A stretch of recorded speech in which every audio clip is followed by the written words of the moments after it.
우리 하나님의 말씀 바로 보겠습니다. 요한복음입니다.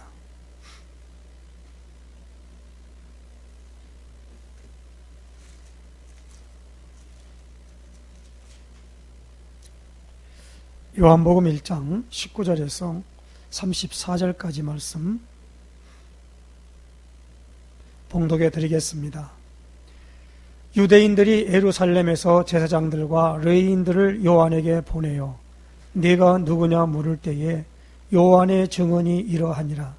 요한이 드러내어 말하고 숨기지 아니하니 드러내어 하는 말이 나는 그리스도가 아니라 한데 또 묻되 그러면 누구냐? 네가 엘리야냐? 이르되 나는 아니라. 또 묻되 네가 그 선지자냐? 대답하되 아니라. 또 말하되 누구냐? 우리를 보낸 이들에게 대답하게 하라. 너는 내게 대하여 무엇이라 하느냐? 이르되 나는 선지자 이사야의 말과 같이 주의 길을 곧게 하라고 광야에서 외치는 자의 소리로라 하니라. 그들은 바리새인들이 보낸 자라. 또 물어 이르되 네가 만일 그리스도도 아니요 엘리야도 아니요 그 선지자도 아닐진데 어찌하여 세례를 베푸느냐? 요한이 대답하되 나는 물로 세례를 베풀거니와 너희 가운데 너희가 알지 못하는 한 사람이 있었으니 곧 내 뒤에 오시는 그이라. 나는 그의 신발끈을 풀기도 감당하지 못하겠노라 하더라. 이 일은 요한이 세례 베풀던 곳 요단강 건너편 베다니에서 일어난 일이니라. 이튿날 요한이 예수께서 자기에게 나오심을 보고 이르되 보라 세상 죄를 지고 가는 하나님의 어린 양이로다. 내가 전에 말하기를 내 뒤에 오는 사람이 있는데 나보다 앞선 것은 그가 나보다 먼저 계심이라 한 것이 이 사람을 가리킴이라. 나도 그를 알지 못하였으나 내가 와서 물로 세례를 베푸는 것은 그를 이스라엘에 나타내려 함이라 하니라. 요한이 또 증언하여 이르되 내가 보매 성령이 비둘기같이 하늘로부터 내려와서 그의 위에 머물렀더라. 나도 그를 알지 못하였으나 나를 보내어 물로 세례를 베풀라 하신 그이가 나에게 말씀하시되 성령이 내려서 누구 위에든지 머무는 것을 보거든 그가 곧 성령으로 세례를 베푸는 이인 줄 알라 하셨기에 내가 보고 그가 하나님의 아들이심을 증언하였노라 하니라. 아멘. 오늘 그 요한복음 1장 1절 18절은 지난주에 했던 말씀이고요. 그 말씀의 제목은 말씀 그리고 생명 빛이라는 제목으로 말씀을 받았습니다. 오늘은 19절에서부터 34절까지 말씀 중에 가장 중요한 키워드는 이제 세례 요한의 증언입니다. 왜냐하면 오늘 23절, 24절에 25절까지 보면 이렇습니다. 좀 앞전에 말하겠죠. 그 19절에 유대인들이 예루살렘에서 제사장들과 레위인들을 요한에게 보내어 네가 누구냐? 라고 물었어요. 왜냐하면 세례 요한이 예수님이 오시기 전 6개월 전에 태어난 부분은 우리가 잘 알듯이 누가복음 2장에 잘 나타나 있죠. 누가복음 2장에 예수님이 태어나셨어요. 세례 요한이 예수님 오시기 전에. 그래서 그 천사의 말을 전해졌죠. 내 친족 엘리사벳도 잉태하지 못한다 하지 않았느냐. 그러나 잉태되었다 그랬습니다.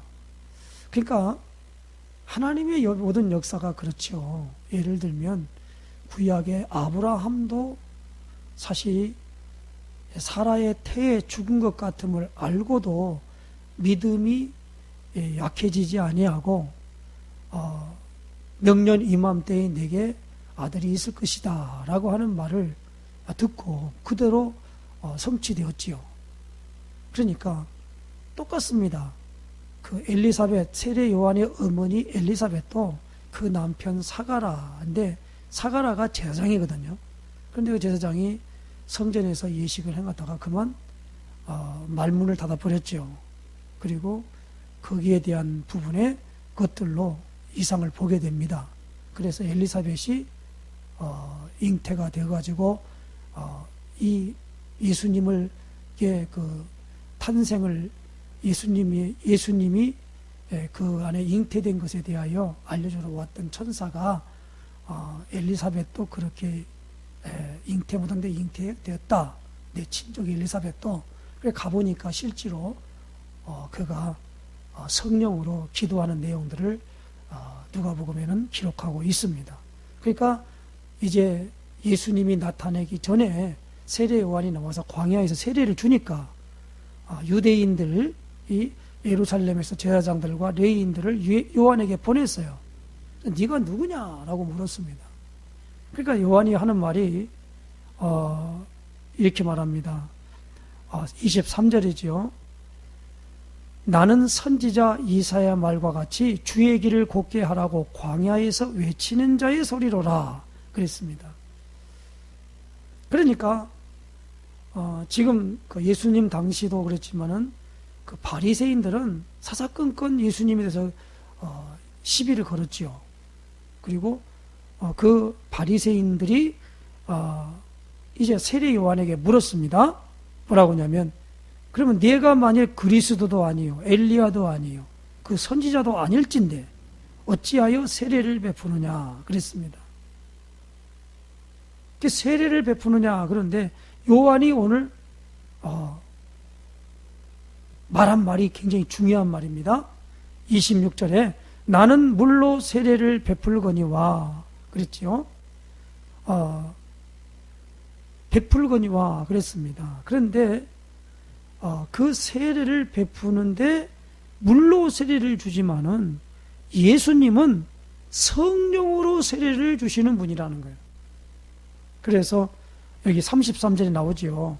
나도 그를 알지 못하였으나 나를 보내어 물로 세례를 베풀라 하시는 그이가 나에게 말씀하시되 성령이 내려서 누구 위에든지 머무는 것을 보거든 그가 곧 성령으로 세례를 베푸는 이인 줄 알라 하셨기에 내가 보고 그가 하나님의 아들이심을 증언하였노라. 하나님의 아들이심을 증언하였다라는 것. 그러니까 세례를 베푸는 분이다라는 것. 세례 요한이, 우리는 세례가 두 가지가 있지요. 하나는 물세례입니다. 그리고 이제 예수님께서 말씀하시기를 성령 세례가 임하는 거예요. 자, 그래서 이제 요한복음 1장에 1절에서 18절까지는 말씀, 생명, 빛이라고 하는 것으로 키워드입니다만은 오늘 여기 뭐냐면 가장 중요한 것이 뭐죠? 성령 세례입니다. 성령 세례 받아야 돼요. 성령 세례 받기를 기도하시기를 주의 이름으로 부탁합니다. 이 약속이 되어 있거든요. 자, 그러면 예수님이 직접 하신 말씀을 들어보십시다. 사도행전입니다. 1장 4절 5절 찾아보십시다. 사도행전 1장 4절 5절.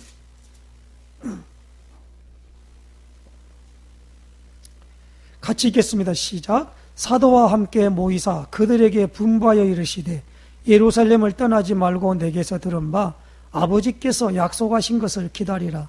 요한은 물로 세례를 베풀었으나 너희는 몇 날이 못되어 성령으로 세례를 받으리라 하셨느니라. 이게 언약입니다. 우리는 사도행전 1장에 보니까 첫 번째가 뭐죠? 예수가 그리스도, 그리고 오늘 3절에 하나님의 나라, 그 다음에 사도행전 1장 8절에 성령 충만, 이 세 가지를 우리에게 뭐냐면 기초로 말하고 있지요. 근데 지금 예수님께서 제일 중요하게 말한 말은 뭡니까? 하나님의 나라건 그리스도로 충만하건 그리스도를 알고 하는 모든 것들은 성령이 아니고는 안 돼요. 성령이 아니거든요. 우리는 이 성령과 깊은 관계를 가져야 한다는 거예요. 성령과 깊은 관계를 갖고. 한시도 성령을 무시하거나 성령에 대하여 편론하거나 성령에 대하여 여러 가지 하나님이 주니까 그냥 하면서 그것을 혹해하면 안 됩니다. 신천지가 지금 왜 저렇게 됐습니까? 가가지고 계속 보혜사를 가지고 얘기한다. 그 보혜사가 누구냐? 그게 바로 이만이라는 거예요. 결국에 가서는 그리 갑니다. 그리고 12,000 해가지고 나오는 12지파에 해가지고 14만 4천에 들어간다. 거기에 누구냐? 지금 이렇게 말하고 있거든요. 그러니까 제일 문제는 성령에 대하여 무지하고 성령에 대해 전혀 알지를 못하는 거예요. 오늘 어떻게 3명이 아니라 정말 다 저러고 있네. 눈을 감고. 그러면 사도 바울이 오늘 와서 믿는 사람들에게 물었습니다. 한번 찾아보시면 사도행전 19장입니다.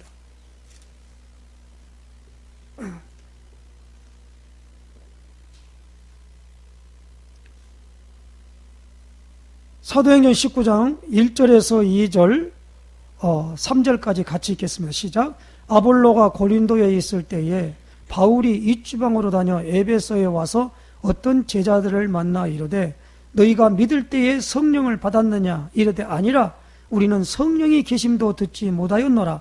바울이 이르되 그러면 너희가 무슨 세례를 받았냐? 대답하되 요한의 세례니라.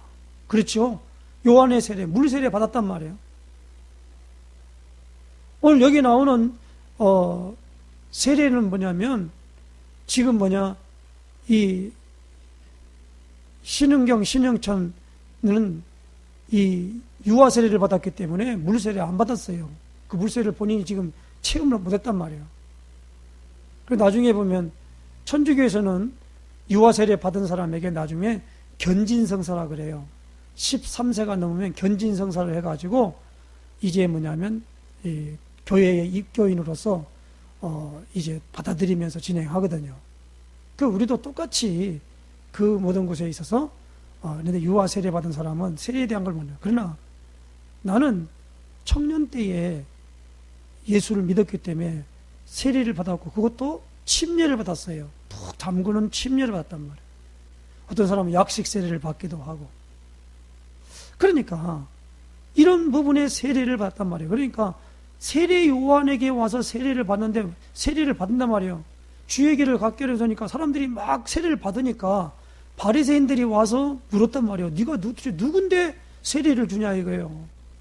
그 누구냐? 그러니까 꼭 이 본인이 보니까 구약에 엘리야가 약대 털옷을 입고 광야에서 말이에요. 메뚜기와 석청을 먹으면서 가죽띠를 띠고 있는 거 꼭 엘리야 같이 똑같은 거야. 그러니까 네가 엘리야도 아니고 그리스도도 아니고 그런데 대체 누구냐? 당신 정체가 뭐냐? 라고 물었단 말이에요. 그러니까 오늘 세례 요한이 뭐라고 말해요? 나는 물로 세례를 주지만은 내 뒤에 오신 이가 있는데 그가 성령으로 세례를 주시리라 한 것이다.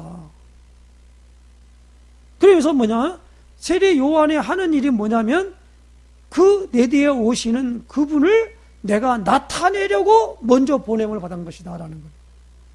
그래서 그 사람이 누구냐? 외치는 자의 소리입니다.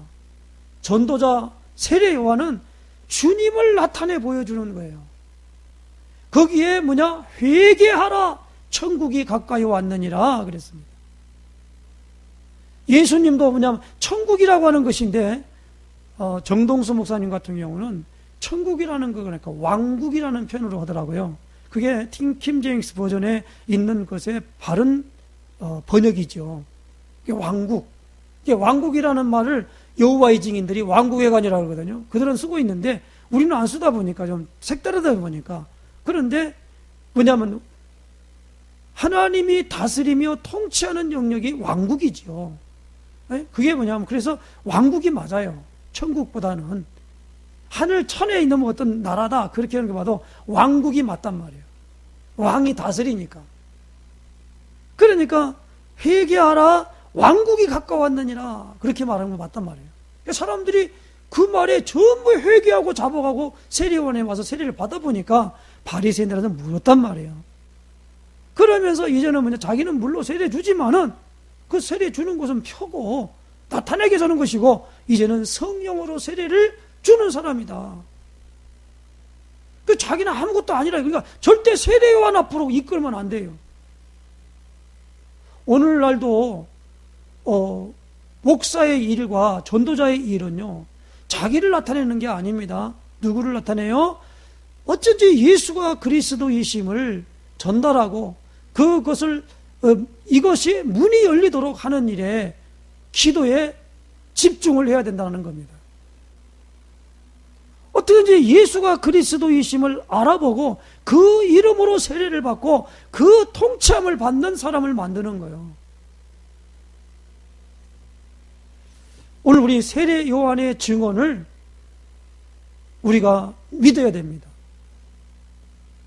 누가 누군지도 모르는데 와가지고 그냥 이미 모르잖아요. 그러니까 세례 요한은 예수님을 증거하고 나중에 헤롯 왕의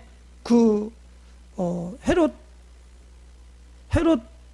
왕이 형수를, 그러니까 형수를 그 아내로 이렇게 받았지요. 그러다 보니까 그걸 지적했단 말이에요. 그래가지고 나중에는 세례 요한은 그 세례 요한의 그 헤롯 왕의 딸이 연애를 베풀면서 이제 그 자рем으로 뭐려고 했습니까? 네가 원하는 거 다 주겠다 그러니까 감옥에 있는 세례 요한의 목을 요구했지요. 그래서 그 목을 담아가지고 가서 진상을 바치는 그것으로 해서 세례 요한은 목뱀을 가지고 죽어버렸어요. 세례 요한의 하는 사역의 것은 뭐냐? 바로 예수님을 나타내 보이는 겁니다. 그분이 누구냐? 그분이 바로 성령으로 세례를 주시는 분이다라는 거예요. 그래서 사도행 19장에 그러니까 너희가 무슨 세례를 받았냐? 요한의 세례라. 이게 다시 말하면 성령 세례에 대해서 알지도 못한 거예요. 그러니까 사도행 19장 4절에 이렇게 말하죠. 바울이 이르되 요한이 회개의 세례를 베풀며 백성에게 말하되 내 뒤에 오시는 이를 믿으라 하였으니 이는 곧 예수라 하거늘 그들이 듣고 주 예수의 이름으로 세례를 받으니 바울이 그들에게 안수하며 성령이 그들에게 임하심으로 방언도 하고 예언도 하니 모두 12사람쯤 되니라. 그러니까 여기는 뭐요? 예수의 이름으로 세례를 받으니라는 겁니다. 이 말은 예수의 이름으로 영접했다라는 거예요. 예수 이름으로 영접한 거예요. 예수 이름을 알고 영접한 사람, 그 사람이 성령이 임하는 축복을 받게 될 줄로 믿습니다. 그러니까 우리는 그리스도로 충만하면 거기에 뭐가 옵니까? 성령으로 충만함을 받을 길이 열린다는 말이에요. 그러니까 오직 예수, 항상 예수, 완전하신 예수, 그리스도로 충분하고 완전하고 모든 것임을 고백하고 선포해야 한다는 겁니다. 그러니까 이 그리스도는 누구냐? 오늘 요한복음 1장 29절 같이 읽겠습니다. 시작. 같이 읽어. 시작. 이튿날 요한이 예수께 자기에게 나오심을 보고 이르되 보라 세상 죄를 지고 가는 하나님의 어린 양이로다. 세상 죄를 지고 가는 하나님의 어린 양이로다. 죄를 지고 가는 사람. 이게 정확하게 보았다는 겁니다. 마태복음 16장 16절에 주는 그리스도시요 살아계신 하나님의 아들이시니이다. 사람들이 나를 누구라 하느냐? 그러니까 세례 요한 같다고 합니다. 엘리야 같다고 합니다. 에레미야나 선지자 중에 하나로 사람들이 말하고 있습니다. 너희는 나를 누구라 하느냐? 주는 그리스도시요 살아계신 하나님의 아들이시니이다. 그리스도가 뭐요? 세상 죄를 치고 가는 하나님의 어린 양이십니다. 사단의 머리를 박살낼 왕이십니다. 하나님 만나는 선지자 중에 하나라고 합니다. 선지자이십니다. 선지자라는 말은 먼저선 알지 아는 사람이거든요. 하늘의 모든 걸 알고 백성들에게 알려주는 사람을 가리켜 선지자라 그래요. 그래서 선지자의 기능을 하는 사람 선지자라고 말하지 않지만 일단 공문이었던 다니엘은 선지자의 기능을 했지요. 그가 선지자라 그런 건 없습니다. 바벨론의 포로로 잡혀가서 거기서 그 총리까지 하는 관직을 먹고 있었지만은 그는 뭐요? 선지자요. 그래서 하늘의 비밀을 알려준 것입니다. 이 그리스도에 대한 비밀을 잘 말해줬던 사람이 누구냐? 다니엘입니다. 그래서 요한계시록과 다니엘은요 같은 짝이에요. 그래서 기름 부음 받은 자가 이제 올 것인데 한때 두때 이렇게 때에 대한 말씀을 하게 됩니다. 그리고 그 그리스도가 오실 때에 나타나는 현상을 다니엘이 잘 말하고, 그리고 이제 죽으신 다음에 다시 이 땅의 종말에 대한 부분들을 다니엘은 잘 말하고 있고, 그것도 또한 무엇입니까? 요한계시도 말하고 있단 말입니다. 그리고 오늘 세례 요한의 증언을 우리는 이렇게 귀담아 들어야 됩니다. 오늘 오후 예배를 통해서, 이제 오늘 부활절인데 부활절 오후 예배를 통해서 요한복음을 앞으로 왜냐하면 한 장 이렇게 쭉 하지 말고 자세한 내용들을 살펴볼 필요가 있습니다. 그리고 이것을 딱 붙잡고 기도를 하세요. 이 부분에 대해서. 이걸 언약 잡았다 그래요. 다른 얘기 많이 하지 말고. 이 많은 부분에 기도 수첩이 있다 보니까 기도 수첩에 있는 부분들을 가지고 계속 읽기만 하는데 그게 내 것이 안 돼요. 그게 언약 잡은 게 아니란 말이에요. 오늘 그 이야기책을 많이 읽었다고 해서 그게 우리의 내 것이 되는 건 아니거든요. 우리가 탈무드라는 책을 많이 읽을 때 지혜서라고 그러지요. 그 탈무드라는 책을 많이 읽을 때문이고, 그걸 내가 응용하고 그걸 갖다 응용하지 않으면 그게 아무 필요가 없는 거예요, 사실은요. 그게 읽었다고 해서 되는 건 아니잖아요. 왜 너희가 믿을 때에 성령을 받았느냐? 성령에 대해서 들어본 적도 없다는 거예요. 지금같이 성경이 나왔으면은 그거 알아들었겠지요. 이거 나 요한복음 1장에서 그거 봤어요. 그랬는데 바울 당시에는 성경이 없었으니까, 신약 성경이 없었으니까 몰랐지요. 그러니까 요한이 부르뜨는 그 세례 있잖아요. 그것만 계속 알았다 이 말이에요. 성령 세례는 도대체 간에 눈에 안 보이는 일이니까 모른단 말이에요. 너희가 믿을 때에 성령을 받았느냐? 라고 할 때에 성령에 대해 들어본 적도 없다는 거예요. 오늘 이 세례 요한의 증언은 오늘 가장 중요한 것이 무엇입니까? 이거 29, 34절까지 말씀입니다. 30절 말씀 보죠. 내가 전에 말하기를 내 뒤에 오는 사람이 있는데 나보다 앞선 것은 그가 나보다 먼저 계심이라 한 것이 이 사람을 가리킴이라. 왜 그러죠? 29절 이튿날 요한이 예수께 자기에게 나오심을 보고라는 거예요. 예수님이 나오니까 세례 요한에게 이게 있잖아요. 보인 거예요. 그래서 오늘 부활절에 내가 메시지 전하면서 첫 번에 갈 때 뭡니까? 종교생활이 뭐고 신앙생활이 뭔가 대해서 말했잖아요. 종교생활은 뭐냐? 그분이 있는지 없는지도 몰라요. 그래서 뭔가 모르게 이걸 지켜야 되겠지. 그렇게 하면서 자기 하나의 방법으로 하려고 하는 게 종교생활인데, 신앙생활은 뭐요? 일단은 뭐요? 하나님이 계시면 하나님이 내게 보여줘야 돼요. 그래야 믿고 바라볼 수가 있는 거예요. 이게 신앙이라 그래요. 종교생활은 신앙생활이 아닙니다. 종교생활은 말 그대로 종교생활이에요. 그래서 이 요한이 뭐라고 합니까? 31절 말씀에 나도 그를 알지 못하였으나 내가 와서 물로 세례를 베푸는 것은 그를 이스라엘에 나타내려 함이라 하니라.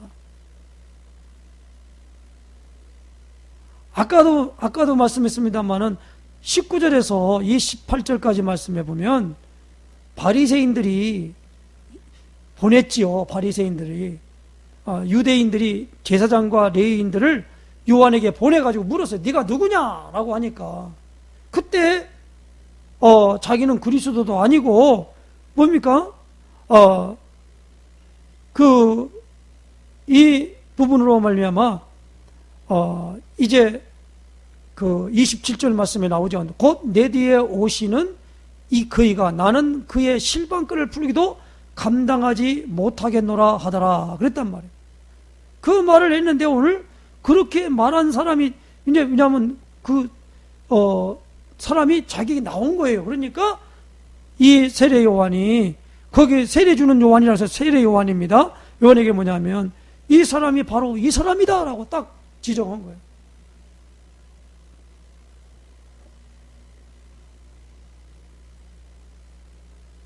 예수님이 오셔서 왜 세상죄를 지고 하나님의 어린 양이 되어야 됩니까? 성령이 우리 안에 내주하기 위해서예요. 하나님이 우리와 함께 계시는 길을 열어놓으려고 그런 거예요. 그 죄 문제를 해결하지 않으면 하나님이 못 오셔요.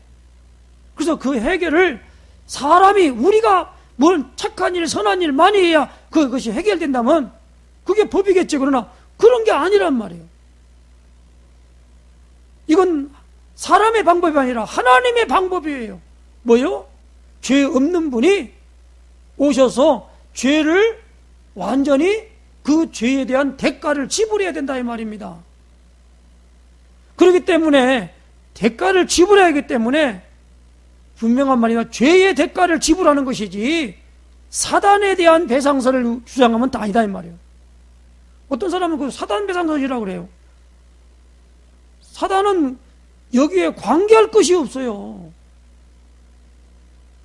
사탄이 왜 우리에게 와서 요한복음 8장 44절에 이 사단이 아비가 된 거예요. 왜 그랬습니까? 하나님의 영이 떠나버린 자리에 이것이 차고 들어간 거란 말이에요. 그래서 이 사람에게 뭐입니까? 차고 들어가가지고 모든 심성이 뭐요? 우상숭배하도록 만들지요. 그러니까 정신의 문제, 신명의 문제가 오는 겁니다. 정신이 발라야 되는 정신이 뭐요? 허상을 보고 막 진짜인 양 가서 온갖 의미를 갖다 부여하고 한다 이 말이에요. 그게 정신병이죠. 그게 정신병이 따로 있는 게 아닙니다.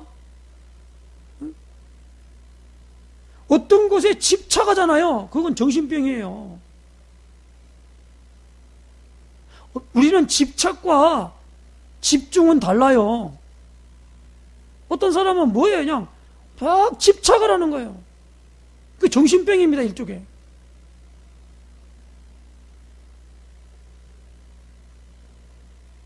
그러니까 우리 육체에 고통과 질병이 오는 거지요.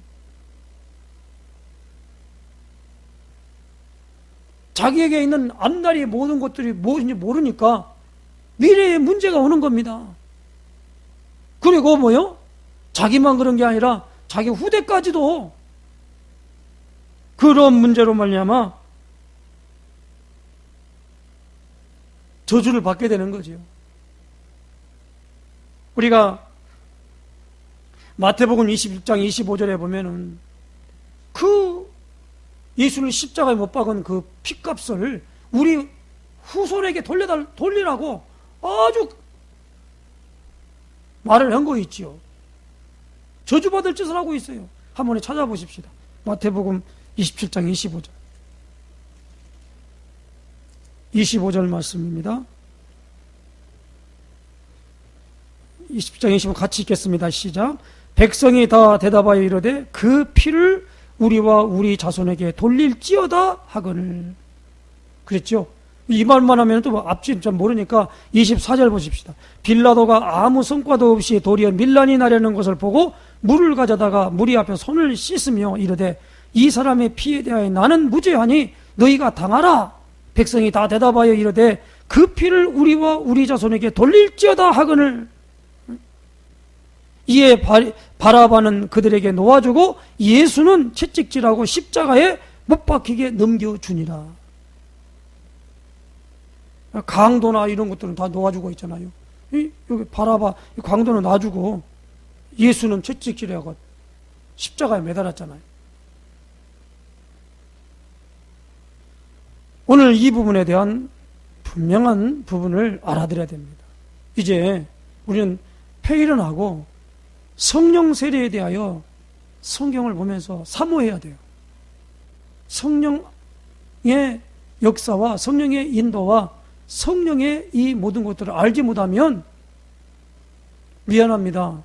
그 사람은 버리운 사람입니다. 버리운 사람이라니까요. 그리고 이 성령에 대하여 우리 안에 있는 것을 알지 못하면 우리 몸이 성전이라는 것도 이해가 안 돼요. 성전이라는 걸 이해 못한다고요. 이 건물이 성전이 아니고 우리 몸이 성전이라니까요. 그러니까 이 부분은 또 앞으로 요한복음을 보면서 그 말씀이 나오겠습니다만은 이제 한번 찾아보십시오. 고린도전서 3장 16절입니다. 고린도전서 3장 16절.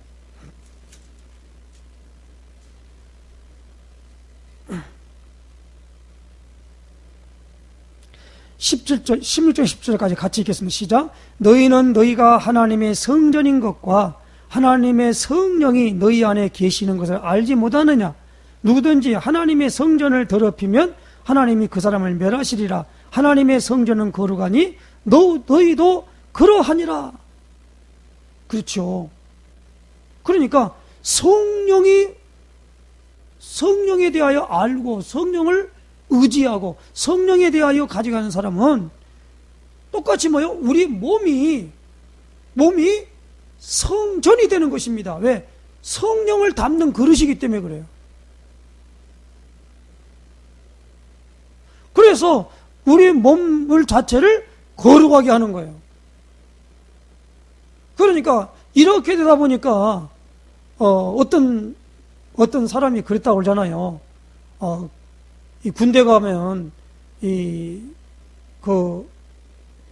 이제 소령이 있으면 밑에 뭐 대위, 중위, 소위 뭐 이렇게 있는 사람들이 그 간부들 모임이 있는데 한 사람이 그만 예수를 믿다 보니까 이제 이 말씀을 깨달은 거예요. 그러니까 이제 회식 자리에 가가지고 상관이 브라보 건배하자 그러니까 이 사람이 술을 안 먹는 거예요. 나는 그러니까 거기에 대해서 이제 막 핍박도 하고 그냥 네가 왜 먹냐 안 먹냐 이제 그 문제 갖고 된단 말이에요. 거기에 굴복한 사람 가서 먹기도 하고 그렇겠지요. 그러나 이게 강하게 오다 보니까 이제 말하니까 이 사람이 그렇게 말한 거예요. 이게 내 몸을 하나님 앞에 주어지는 성전인데 성전에 갔다가 양조장을 만들거나 술집을 만들면 안 되지 않느냐. 여기다가 그 사람들 말대로 금부를 떼어가지고 담배 피면 안 되지 않느냐. 이 몸을 가지고 그냥 아무 때나 이렇게 쓰임 받고 그렇게 학대하거나 그러면 되겠냐 이거예요. 이건 모르는 사람들은 N번방인가 뭔가 만들어 놓고 젊은 그 여인들을 갖다가 아들을 갖다가 가서 요깃거리로 쓰면서 말이야. 노예로 삼으면서 그걸 보고 즐거워 기뻐하고 웃는 이 정신병자들 말이에요. 다 여기에 기인하고 있는 거예요. 그러니까 우리는 뭐가 있느냐? 예수 믿고 교회에 나와서 신앙생활하는 사람은 항상 눈을 뜨고 눈을 감아도 성령에 대하여 민감해야 돼요. 성령께서 지금 계시다라고 하는 것이 내게 인식되어져야만이 그 사람은 참 신앙생활을 할 수 있어요. 그거 없으면은 신앙생활을 할 수가 없습니다. 종교생활은 돼요. 그러나 신앙생활은 안 된단 말이에요. 종교생활을 하면요, 수고하고 무거운 짐을 지고 가는 것과 똑같아요. 마태복음 11장 28절에 종교생활하는 사람에게 예수님 초청했지요. 수고하고 무거운 짐진 자들아 다 내게로 오라. 내가 너희를 쉬게 하리라. 나는 마음이 온유하고 겸손하니 나의 멍에를 메고 내게 배우라. 그럼 너희 마음이 쉼을 얻으리니 내 짐은 쉽고 내 멍에는 쉽고 내 짐은 가벼움이라 하시니라. 오늘 여기 나오는 그 중요한 부분에 이제 뭐냐면 예수님과 더불어서 주시는, 예수님이 우리 죄를 위하여 십자가에 못 박혀 죽으셨다라고 하는 것에 얼마나 아팠을까, 그 얘기가 아니에요. 그러므로 오늘 우리는 뭐예요? 신앙생활을 하는 사람은요, 절대 윤리나 도덕에다 기준을 두고 평가하면 안 됩니다. 하나님 믿는 사람은 착해야 돼. 그거 좋은 말 같지요? 아주 악한 말입니다. 하나님 믿는데 왜 그걸 착해야 되냐? 그거 말도 안 되는 소리죠. 하나님 믿으면 착해야 돼요? 그 말이 아니잖아요. 그 틀린 말이잖아요.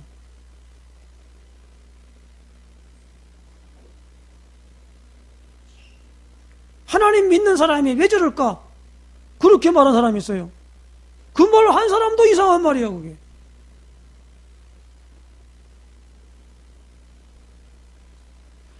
착함의 기준이 어딨냐, 이 말이요. 그러니까 지금 말하면서 자꾸 말할 때, 교회 목사가, 아이고, 나쁜 말을 막 그냥 막 욕을 하고 그런다, 얘기야. 목사가 그러면 돼? 라고 말한 말에는 목사가 그러면 안 되죠. 목사만 그래야 되나요? 학교 선생이 그러면 돼요?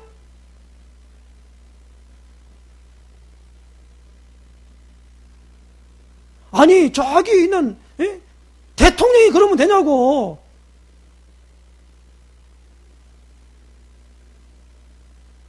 어떤 사람은 이런 부분을 가지고 계속 찝어가면서 얘기하면 그게 뭐냐면 기준 자체가 틀린 거예요.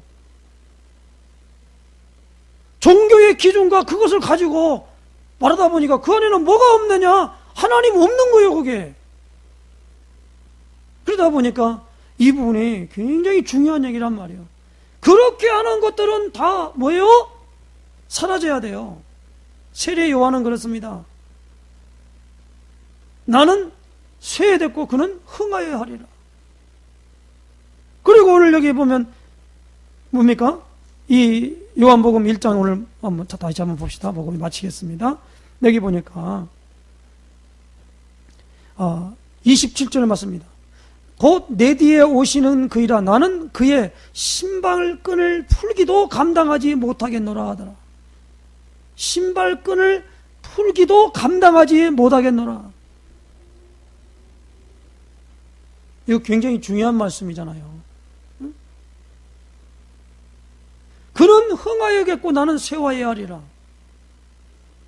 세례 요한의 사명과 천명과 사명과 소명이 뭐냐? 예수님을 나타내 보여주는 거예요. 주의 길을 곱게 하라고 보냄을 받은 광야에서 외치는 자의 소리라라는 거예요. 그래서 이 요한복음과 마가복음은 세례 요한의 사역을 집중적으로 부각하고 있어요. 세례 요한의 사역. 그러니까 마가복음만 하나 더 보고 봅시다. 마가복음 1장 찾아보십시오.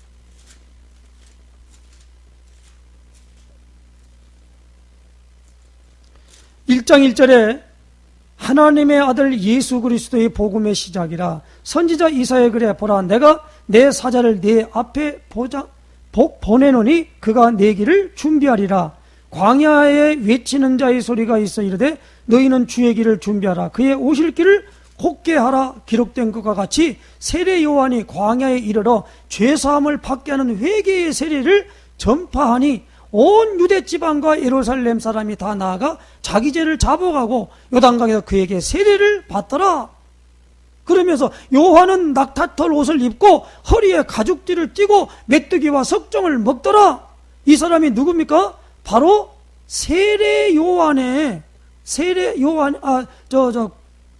이 구약의 엘리야와 같은 것으로 모습은 그렇게 되어 있어요. 그러면서 7절 말씀해 보십시다. 그가 전파에 이르되 나보다 능력 많으신 이가 내 뒤에 오시나니 나는 굽혀 그의 신발끈을 풀기도 감당하지 못하겠노라. 나는 너희에게 물로 세례를 베풀었거니와 그는 너희에게 성령으로 세례를 베푸시리라.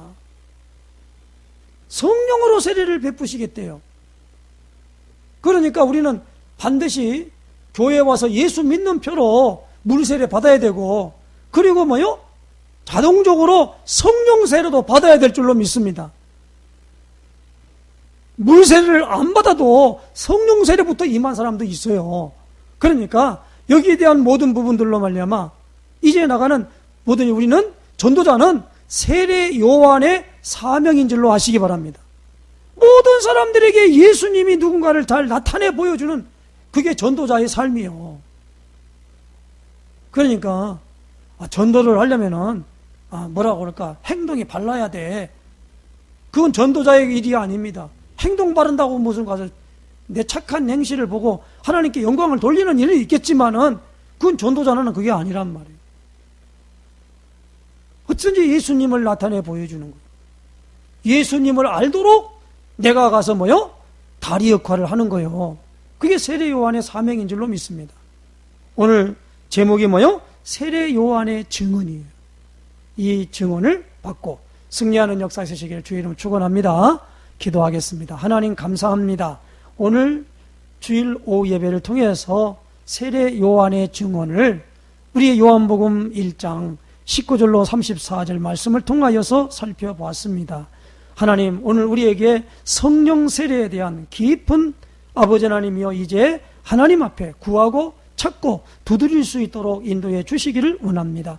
종교 생활을 하지 않게 하시고 신앙 생활을 할 수 있도록 하나님 인도하시고 역사하여 주시옵소서. 하나님을 아버지라 부름에 조금도 어색하지 않고 또 확실한 증거를 갖는 역사를 가질 수 있도록 성령으로 충만하며 세례로 주님 인도하시며 역사하여 주시옵소서. 예수 그리스도의 이름으로 기도드리옵나이다. 아멘. 우리